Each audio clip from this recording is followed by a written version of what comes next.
Welcome to Accountants Law Pod, where accounting professionals and law firms converge. Hosted by Lynda Artesani, Sarah Prevost, and Steve Libhart. Welcome back to the podcast. And we have a very interesting topic this week. Well, actually, we were talking about who created this one. I know it wasn't me. It had to be Sarah. We kind of said it has to be Sarah because this one's very unique. And it's, I love how Teaira just told us to all get in the elevator together. So this week's podcast is, what is your elevator pitch? So Steve, what do you think? Give it to Sarah first so she can be on the spot for. Let's do. Okay. Sarah, you're up. I'm on floor number 1. I'm kidding.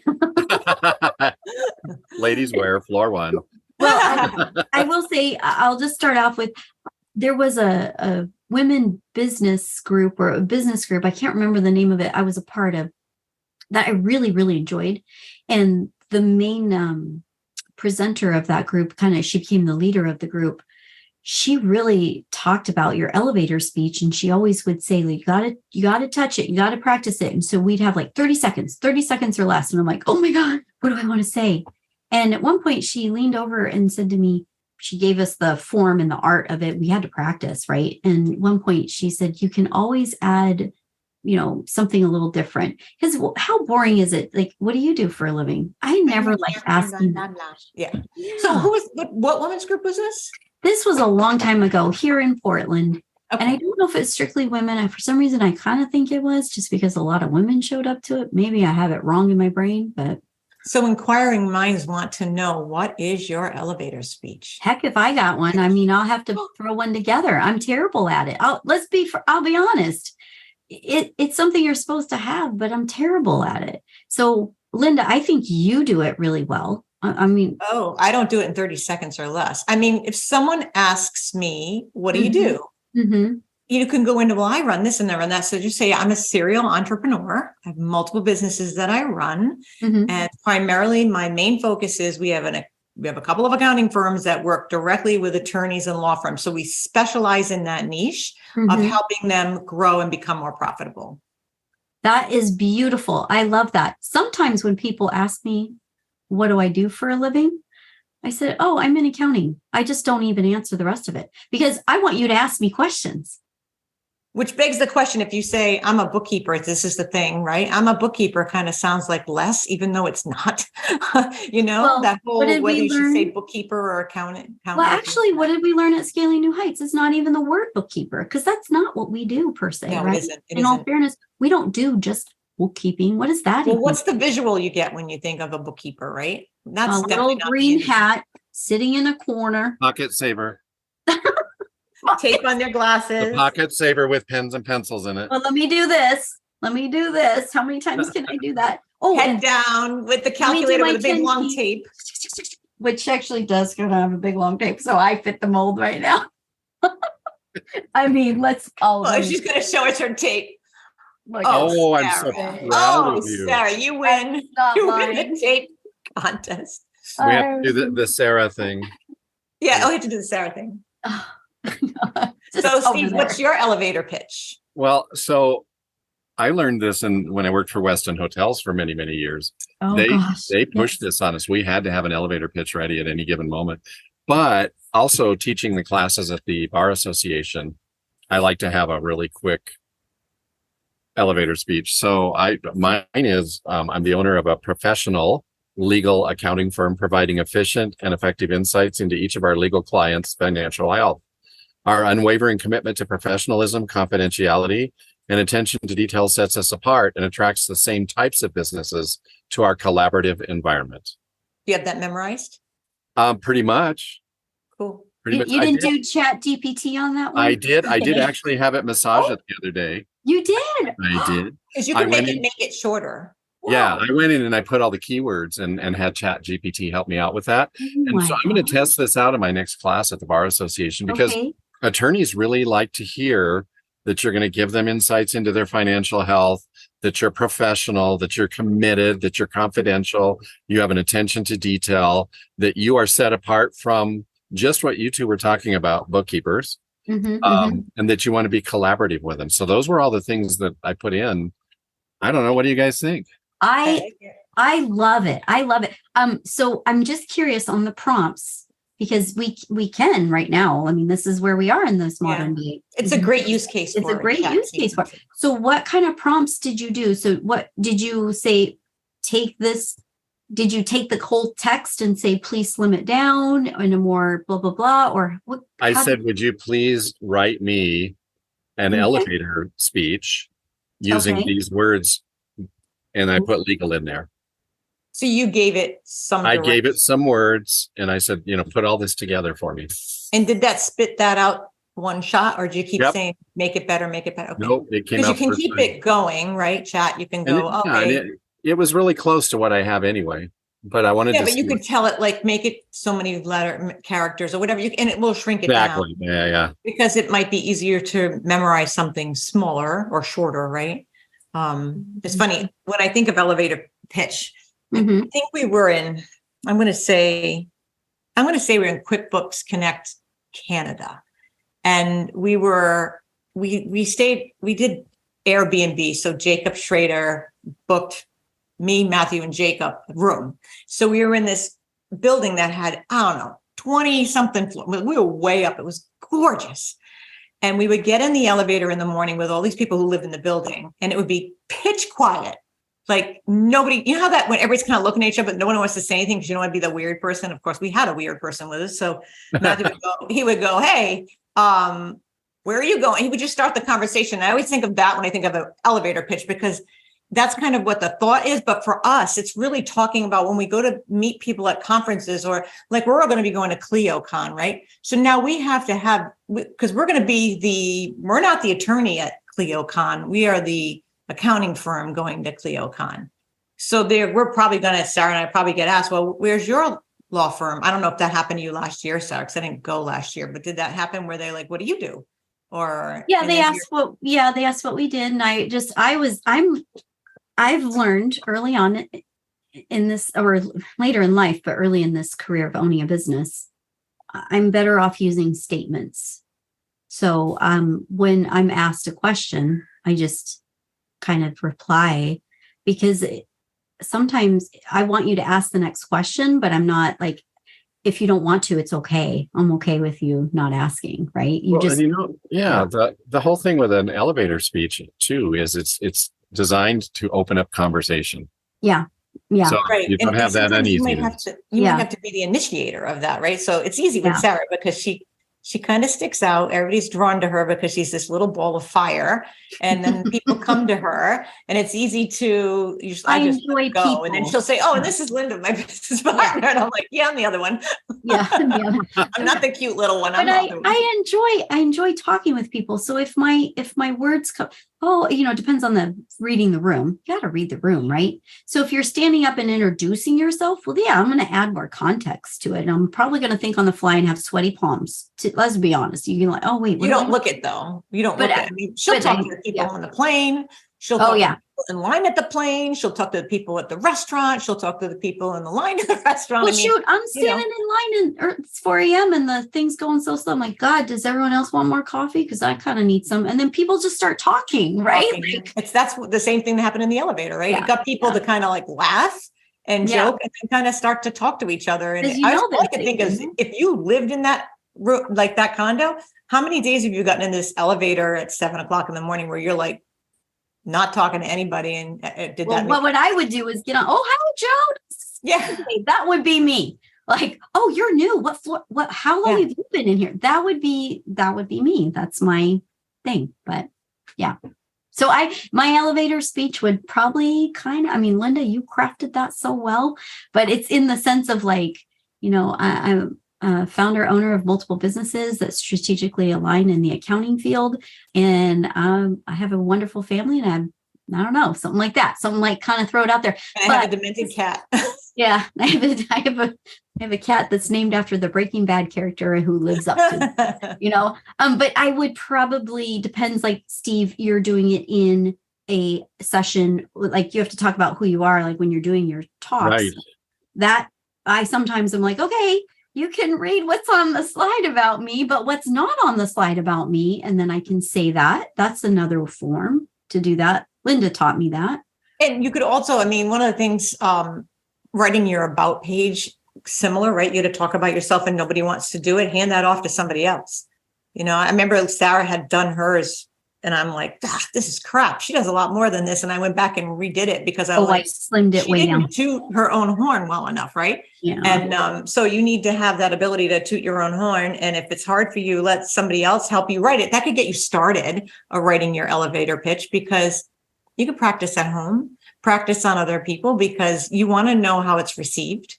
Practice on a stranger, I guess. I don't know, but it's something. Well, what's fun? I'm sorry to interrupt. Yeah. Is say your elevator speech to someone and then ask them, what did you learn about me? True. Oh, right? I love that. That was another thing that she said, to do that in the grocery store. Yeah. And that's what dialogue she told me. I love that, Steve. Everyone wants to take their cart and go to another aisle. You know that it probably wasn't a good elevator. Yeah, you should just probably put a bag on your head and slink out of the store. But you're making me want to, Steve and Lynda, you guys have crafted yours really well. You're making me want to kind of craft one that leaves an open-endedness, but I'm going to practice. Like, I've got a full mirror like I can practice on. You should have the word passion in yours. Yeah, I should. Fireball. Fireball. Seriously. You mean I'm a tornado? And my husband called me something else the other day and I started laughing. I'm like, how many of these things are action items are you going to say? Because I know I'm a tornado. That I know.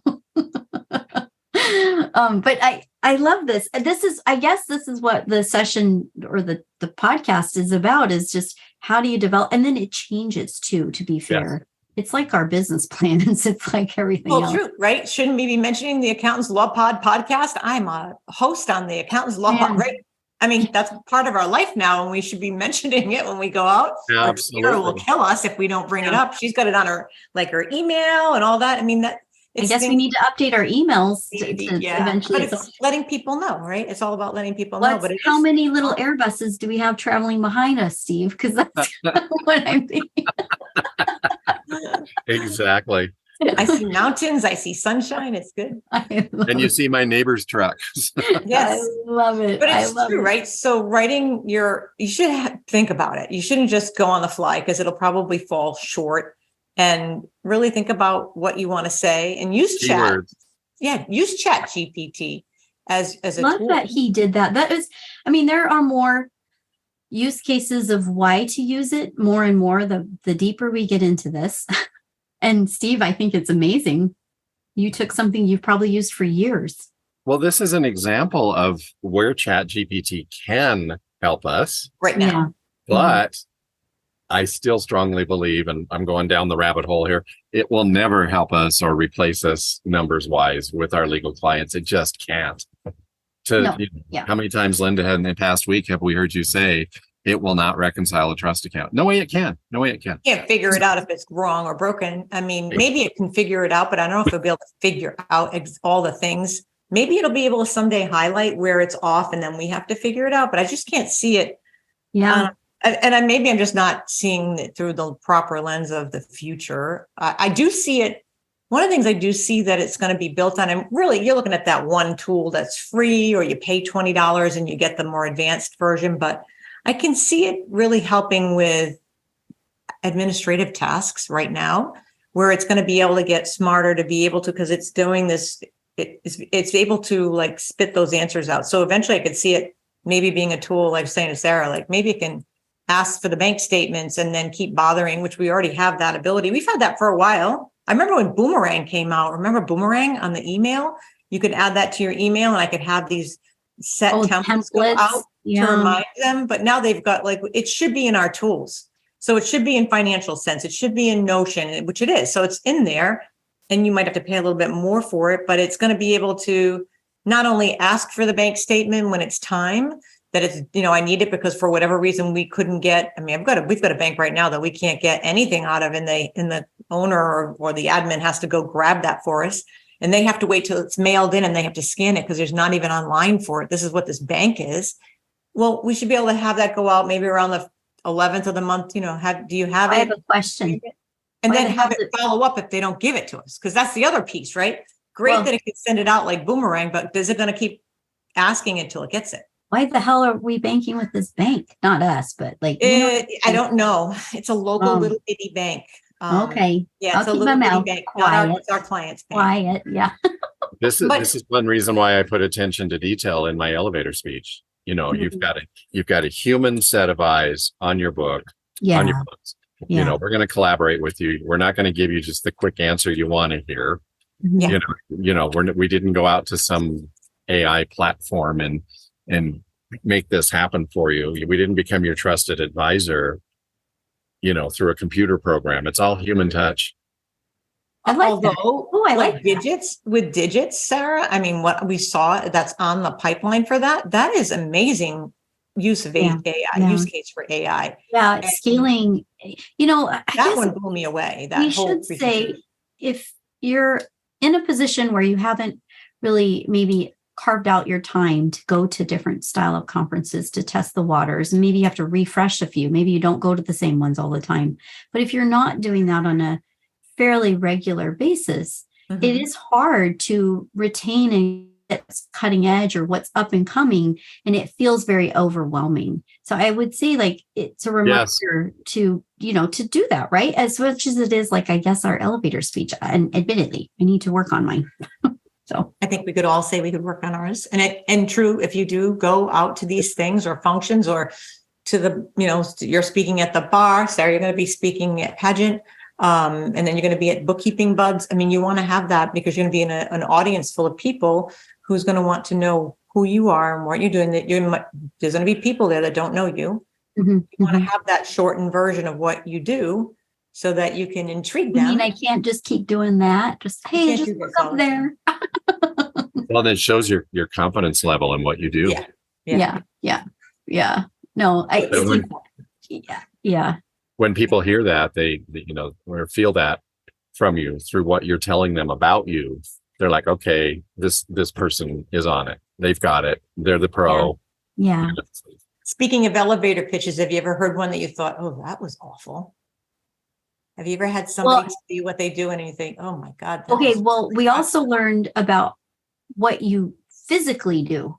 So there's the words and how you articulate, which our soon to be guest, Misty, can talk about how your delivery of things, right?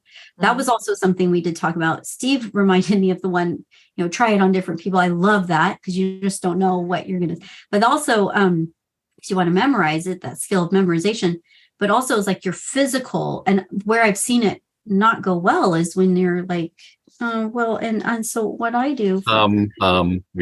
Yeah. And that's shy kind of look. I mean, or I'm just really, I don't even want to stand up to say what I do. You're embarrassed about it, or not even embarrassed. You're just so shy. You're so crippled. And I think if you're in the space of, if you are that business owner or you're in a space of being in a lead role, it's allowing yourself to be comfortable and getting educated on where you can be comfortable. If you are not that person, it's okay to raise your hand and say, hey, I don't feel like I could be that person. We've had that happen. We've called on a few people. And bookkeepers are introverted by nature, right? By nature, yeah. Sarah, can you do your elevator pitch really poorly? Not to put you on the spot. Okay. Tell us what you do really poorly. Like, how can you explain your job? So, what I do is I own a firm. I own a couple actually. And we mainly focus in accounting and there's payroll in there. And I have a few employees. So that's what I do for a living. Yeah. I landed it. Okay. What do I do? I'm on Zoom all day.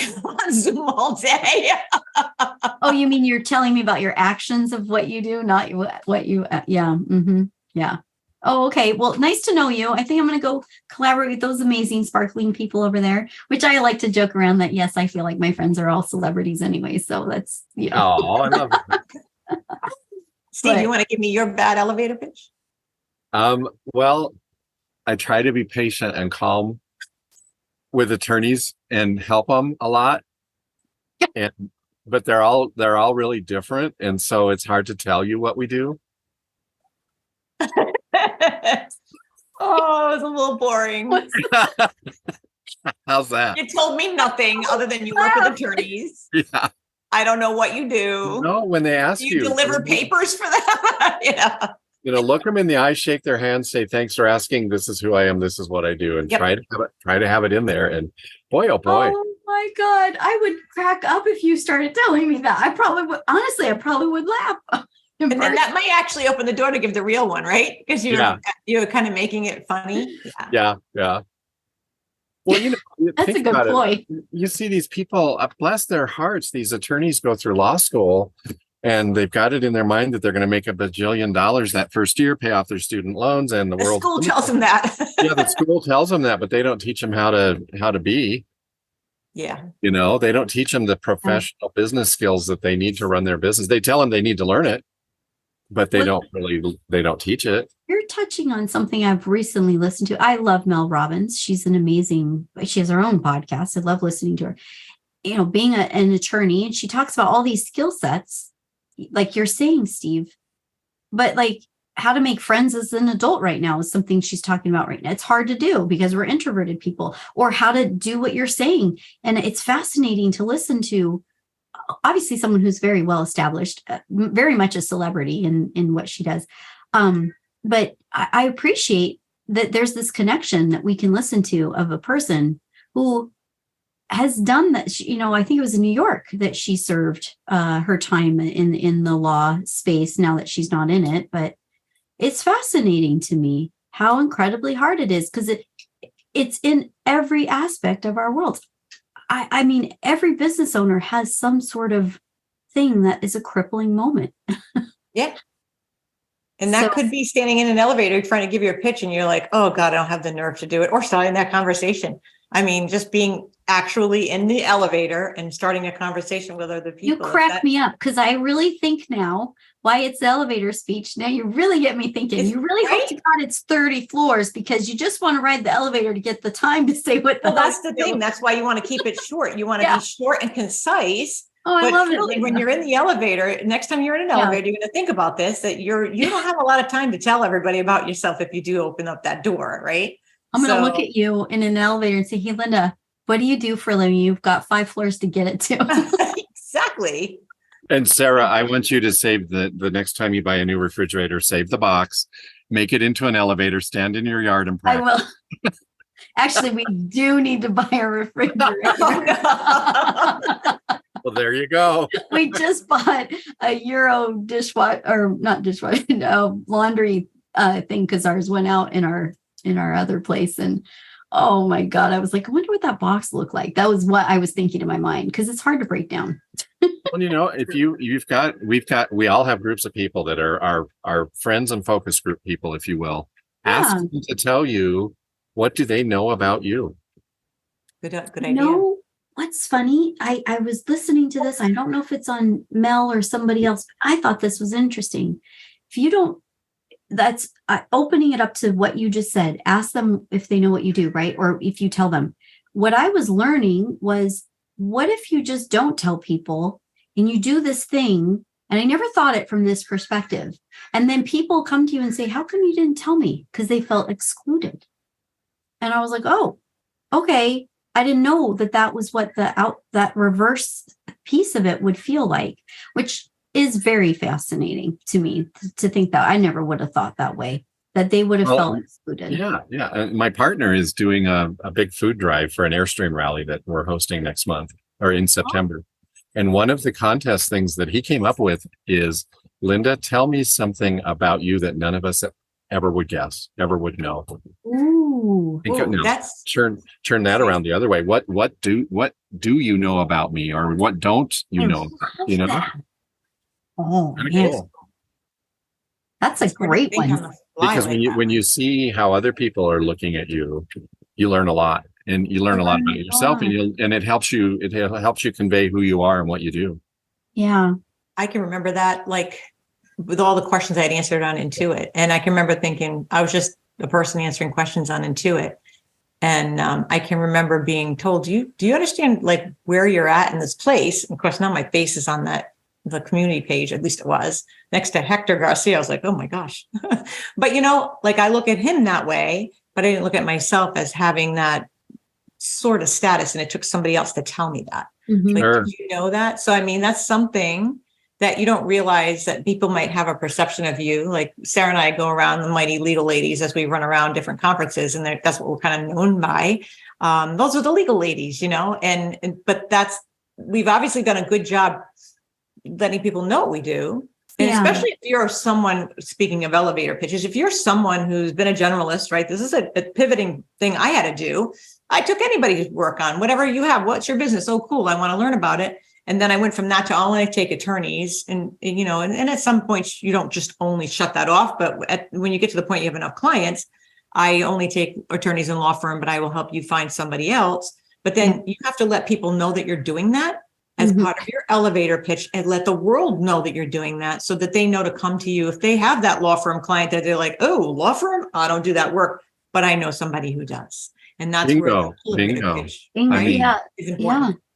You hit the nail on the head there. And so, we have a passion for what we do in working in the legal field and supporting all of our law firms. And we really get excited about it. But does the world feel our excitement? Do they know that we do this and how we do it? And right. And that's one of the things too. Like I think about it, I'm like, why wouldn't they like this work? But then you know what? I don't want to do e-commerce. I don't want to do restaurants. I had one yesterday that the lady said, oh, you work with me, back in 2005, and I have this problem, and I'm working with this restaurant. I'm like, oh, let me put you in touch with Chris Maxey from Price Fix, because he's the master at that. If you want somebody that does this work, but know that you're going to pay for that. You have to pay for that expertise. It's worth every penny that you're paying for somebody that knows. Like Sarah and I know we eat, you and you too, Steve, we eat and breathe this. We've done this for so long that we know it, and we love it. I mean, it excites us. You want that in a person that you're hiring. And that's really why you want that elevator pitch to let people know that's what you do. The elevator pitch, you're just reminding me, because it's different. We actually are doing it in our own profession with colleagues. It's different than when you have a room full of a whole bunch of different business type people, right? Whereas, like you said, we've gotten ourselves identified, which is such a reward to be identified as. I remember when it first started to happen, it was kind of like, put us together, because for a while there, they didn't. They looked at us separately, and then all of a sudden they're like, oh, Lynda and Sarah. And I was like, putting us together, Sarah. But then we're on with a client. It's reminding me now. We're on with a client the other day, and he's like, I haven't even heard about you. You've asked me about me. I haven't even had the chance to ask you what you do. And I'm like, in a way, we're giving you an elevator pitch without saying too much, without the formality of it, right? Yeah, so I guess we could look back at some of those recordings and take on some of that little bits there and craft one. Like Steve is so well. I mean, you've just done so well with ChatGPT. I'd be curious. He gets the gold star. Yeah. Just for today. Just for today now. I love it. But that's pretty cool. I mean, I was like, that's true though. It's another way of looking at elevator pitch, because we were actually in that meeting, and it was, he wanted to learn about us. Maybe he hadn't taken the time to find out about us, because it was kind of funny. He came to me via referral and to Sarah via referral. And then Teaira said, we want an appointment with Lynda and Sarah. And he didn't know we were together. So he came separate people referred us. Yeah. And he's like, oh, okay. I'll meet with them. Yeah. You've combined forces. So it's right. You do that with potential clients, that elevator pitch, because they don't want to hear you go on and on about yourself, nor should you talk about yourself in a potential client meeting, but give them that little short speech on what you do and how you do it. And then really use those keywords like Steve put in his, where you're talking about working for the legal industry, that you specialize in working for the legal industry. That's important. Then take all of this a step deeper. Okay. And all of the people that we work with on our teams, ask them to write an elevator pitch about themselves and about the company. What does this company do? You got my mind going. Now I know what's happening Monday team meeting. I love You're going to get 100 different versions. But that's good, because then we'll get to see it because maybe it's not perceived properly, and we can maybe help them through understanding. Yeah. And you're going to find out where they need help. Yeah. I love that, Steve. I think it's amazing what we do. So Teaira's like, I've already done this assignment. I love it. She's putting it on our agenda as we speak. This is why we love her, because she's probably putting it on our agenda for Monday's meeting with our staff. Yeah, we love with our team is definitely it's so much fun having conversation about, like, this is kind of like not a topic that you really want to pick up and talk about, but just having a nice conversation about it with multiple layers to how you could go about this. Any one of us could do it differently and still come out. I mean, you made an effort, A for effort, right? That and practice, and then do what Steve just said. Maybe ask your staff. If you have staff, ask them. Yeah. And if you don't have staff, ask your spouse or significant other. Can you, what do you think I do? Lynda, what do you think? That's going to be like, I see my spouse going, is this a trick question? It's like, do you look bad in this dress? I don't want to answer. Yeah, no, that's when they learn at a very young age. Do not ever answer that. Like, defer the conversation. Yeah, because our spouses and significant others will say, you're stressed out all the time and you work too much. That's what we do. And you're on Zoom all the time. And all you do is come in here and grouse about. Yeah, and then all you do is yell at me, where's dinner? So, mine says to me sometimes, he listens, and then I'll come up for dinner and he'll say, how'd your day go? And I say, oh, pretty good. And he'll say, I don't know what was going on in there, but I heard like voices elevating and this and that. And I really don't know what you and Sarah do. Was it okay? And I'm like, it was fine. Stop listening. Oh, I love it. I love it. This is a good topic, Sarah. We could have talk about the trash can, and we probably come up with a good podcast on it. I don't know. It's getting the crows that you can hear like squawking out there. That's your cat. I know, because Walter usually comes in and says, okay, take it away. And he's not here today, but Meep is here. Yeah. So he's kind of. Okay. I can take it away for us if we'd like. Well, thank you for a very fun. Great discussion, ladies. Awesome, for sure. So if you've enjoyed this today, which we hope that you always do, you are welcome to subscribe to this podcast on our YouTube channel. We would also love to, if you would, rate this podcast and share it with your friends. If you have questions, topic requests, please send us some. We would love to talk about what the listeners want to listen to. Guest suggestions, please email us at info@accountantslawpod.com or send us a message through the website, accountantslawpod.com. If you'd like to join us in our mastermind group that we meet on Friday mornings, it's the Accountants Law Lab. And we have a very tailored niche discussion inside of that for the legal profession. Visit our website at Accountants Law Lab to sign up. And we'd love you to also follow us on our Instagram. And as of today that I know of, we've been in the works on is our TikTok. I'm on TikTok. Social media TikTok. We're happy. But we would love. Made it to the big time. Yeah, we made it. No, I'm kidding. Well, now we've got Threads, right? That's going to be a new. Gosh. Whoever signed up for that, I'm squirreling off into that world of topics. Hey, Teaira, can you sign me up for that? Yeah, I know. And then Steve, where in the world are you in this beautiful? Oh my gosh. Thank you for asking. So today we are at the Vintage Airstream Club rally in Salida, Colorado.